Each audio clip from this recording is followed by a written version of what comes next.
शुक्ला, आप देख रहे हैं इंडिया सावधान न्यूज। पूर्व प्रधानमंत्री स्वर्गीय राजीव गांधी की आज जयंती है। उनका जन्म 20 अगस्त 1944 को हुआ था। राजीव गांधी राजनीति में नहीं आना चाहते थे, लेकिन हालात ऐसे बने कि वे राजनीति में आए और देश के सबसे युवा पीएम के रूप में अपना नाम दर्ज कराया।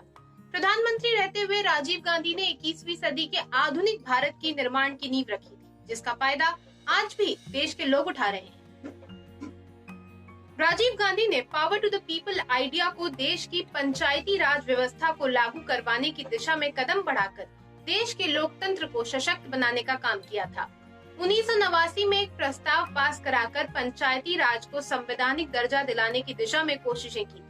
राजीव गांधी का मानना था कि जब तक पंचायती राज व्यवस्था सबल नहीं होगी, तब तक निचले स्तर तक लोकतंत्र नहीं पहुंच सकता है। उन्होंने अपने कार्यकाल में पंचायती राज व्यवस्था का पूरा प्रस्ताव तैयार कराया था। राजीव गांधी की सोच को तब साकार किया गया जब 1992 में 73वें और 74वें संविधान संशोधन के जरिए पंचायती राज व्यवस्था का उदय हुआ। राजीव गांधी की सरकार की ओर से तैयार 64वें संविधान संशोधन विधेयक के आधार पर नरसिम्हा राव सरकार ने 73वां संविधान संशोधन विधेयक पारित कराया। 24 अप्रैल 1993 में पूरे देश में पंचायती राज व्यवस्था लागू हुई, जिससे सभी राज्यों को पंचायत के चुनाव कराने पर मजबूर होना पड़ा। पंचायती राज व्यवस्था का मकसद सत्ता का विकेंद्रीकरण रहा। पहले देश में वोट करने की उम्र की सीमा 21 वर्ष थी, लेकिन राजीव गांधी की नजर में ये उम्र सीमा गलत थी। उन्होंने 18 वर्ष की उम्र के युवाओं को मताधिकार देकर उन्हें देश के प्रति और जिम्मेदार तथा सशक्त बनाने की पहल की। 1989 में संविधान के 61वें संशोधन के जरिए वोट देने की उम्र सीमा 21 से घटाकर 18 वर्ष कर दी गई। इस प्रकार अब 18 वर्ष के करोड़ों युवा भी अपना सांसद, विधायक से लेकर अन्य निकायों के जनप्रतिनिधियों को चुन सकते हैं। ग्रामीण बच्चों को मुफ्त आधुनिक शिक्षा देने के मकसद से प्रसिद्ध नवोदय विद्यालयों के शुभारंभ का श्रेय भी राजीव गांधी को जाता है।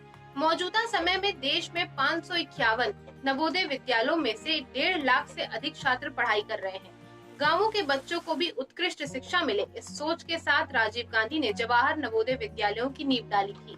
ये आवासीय विद्यालय होते हैं। प्रवेश परीक्षा में सफल मेधावी बच्चों को इन स्कूलों में प्रवेश मिलता है। बच्चों को 6 से लेकर 12वीं तक की मुफ्त शिक्षा और हॉस्टल में रहने की सुविधा मिलती है।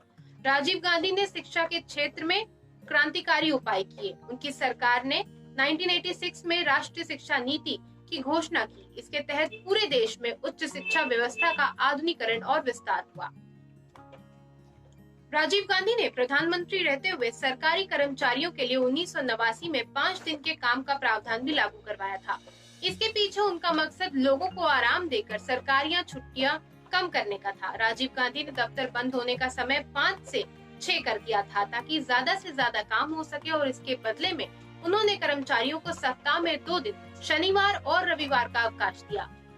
राजीव गांधी ने यह अवधारणा पश्चिमी देशों से लिया था, जिसका फायदा आज भी सरकारी कर्मचारी उठा रहे हैं। राजीव गांधी ने प्रधानमंत्री बनने के बाद देश की व्यवस्था में काफी बदलाव लाने का काम किया था।